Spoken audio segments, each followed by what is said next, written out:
శ్మశాన భూమి కొరత అనేది ప్రస్తుతం సమాజంలో నెలకొన్న సమస్యల్లో ఒకటని చెప్పుకోవచ్చు. దీనికి వినోదం జోడించి తెరపై ఆవిష్కరించే ప్రయత్నం అయితే చేయడంలో దర్శకుడు ఐవి శశి కొంతవరకు సఫలమయ్యాడనే చెప్పుకోవచ్చు.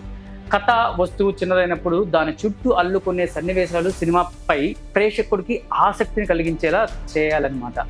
సో ఈ సినిమా గురించి చెప్పాలనుకున్న పాయింట్ చెబుతూనే ప్రేక్షకుడు విసిగిపోకుండా ఎంగేజ్ చేయగలగాలి. అలా చేయలేనప్పుడు కథను ఎంత షార్ప్గా చెబితే అంత బాగుంటుంది.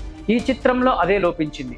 శ్మశానం కొరత అనేది చిన్న పాయింట్ కావడంతో అసలు విషయాన్ని ఆవిష్కరించే క్రమంలో చాలా లోపాట్లు అయితే కనిపించాయనిపించింది నాకైతే. మొత్తానికి డీటెయిల్గా చెప్పుకోవాలంటే ఊరి పెద్ద అయిన తండ్రి మరణంతో అపూర్వ బాధ్యతలు అయితే స్వీకరించడంతో కథ నేరుగా ఇందులో మొదలవుతుంది. ఈ క్రమంలో వచ్చే సన్నివేశాలు, రచ్చబండ దగ్గర అపూర్వ, కీర్తి సురేష్ నటన, ఊరి ప్రజల తీరు కాస్త ఓవర్ యాక్షన్ గా అనిపిస్తాయి. ఆయా సన్నివేశాల్లో ఎక్కడ సహజత్వం అయితే కనిపించదు అనమాట. మొత్తం ఓవర్ యాక్షన్.